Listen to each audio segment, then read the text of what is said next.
Asante kwa kuja, wala sikuwa na shaka juu ya safari yako. Kama ilivyo kawaida, leo tuna msemo huu wa Kibantu. Kabla tujaingia kwenye mada, kila neno tamu la kinywa ndilo chungu la ukao. Maana ya huu msemo ni kwamba kila neno lolote utakalolizungumza ambalo si la ukweli, basi lazima litakuathiri tu.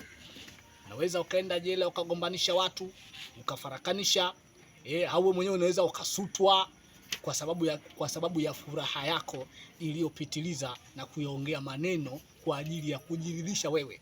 Eti kwa sababu tu kama mimi nafsi yangu nimeisuuza, nimezungumza, kwa hiyo liwalo na liwe, na mwisho wa siku utajikuta unaingia hatiani. Ndiyo maana ya kila neno tamu la kinywa huwa chungu la ukao. Leo tunakuja na hii mada. Hii mada inasema, ukiona mume wako ana wivu mpaka kwa wadogo zako wa kike, waruhusu waende nyumbani.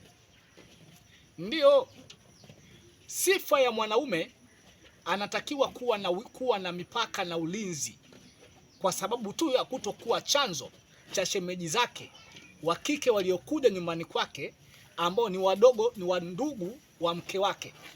Tabia zao za makuzi ya ujana wao yasije yakawa shinikizo kwa mke wake, ili asiweze kutambua mgoni wake ni yupi. Ni kuweka marufuku ya mambo yale kuto kutendeka nyumbani kwake, lakini si kuweka wivu kwa mashemeji zake.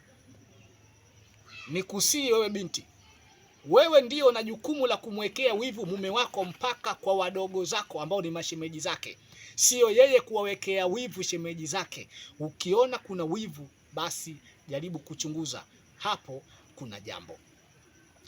Ndio kinachohitajika. Kuna nyakati unapokaa na mabinti zako, wadogo zako kwenye nyumbani kwako kwa mume wako, lazima wape nafasi, wakamwambia mume wangu, hebu jaribu kuwapa nafasi hawa shemeji zako wakatembee kidogo, wakatembelee ndugu, au walau tu kwenda kuangalia mazingira. Ikifika wakati mume wako wanasema haiwezekani na hapa kwangu sitaki kulisikia jambo hilo, waambie waende nyumbani, au mwambie huyo binti, huyo mdogo wako aende nyumbani, maana hapo lazima kutakuwa na jambo. Mwanaume haweki wivu, bali mwanaume huwa anaweka ulinzi na mipaka kwenye mji wake. Ndio wanasema elimu ni kipaji na wala sio akili. Asante kwa kuja.